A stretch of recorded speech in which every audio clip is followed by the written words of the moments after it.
Imagine this. It's the late 1800s in New York City.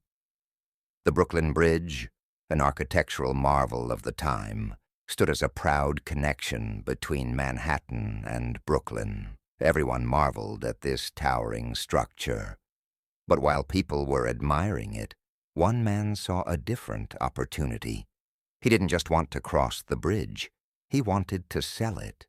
And boy, did he sell it, over and over again.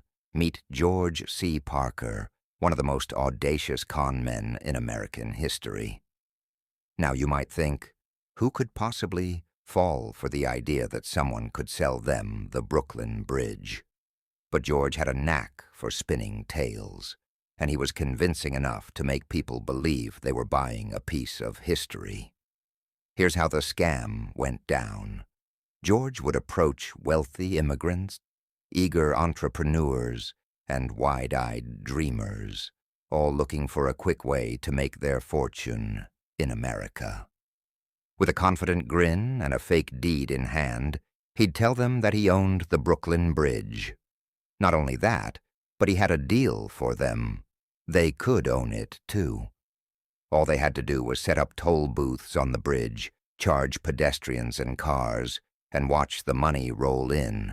Some buyers were so convinced by his pitch that they'd try to set up tolls the very next day. Imagine the scene.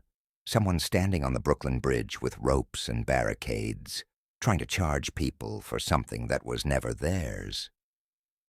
Of course, the police had to come and shut them down. But the genius of George's scam was that by the time these new owners realized what was going on, he was long gone, with their money safely in his pocket. This wasn't a one-time stunt, either.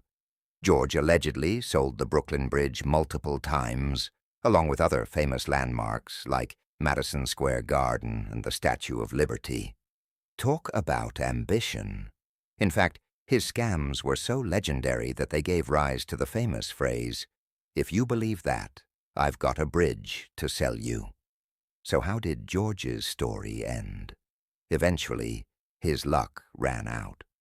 After years of conning people out of their money, he was caught and sentenced to life in prison. He spent his final years at Sing Sing Prison, but his legacy lives on as one of the most daring con men in history. This story highlights how sometimes the most outlandish scams work simply because they prey on the hopes and dreams of people trying to get ahead. It's a fascinating, almost absurd tale.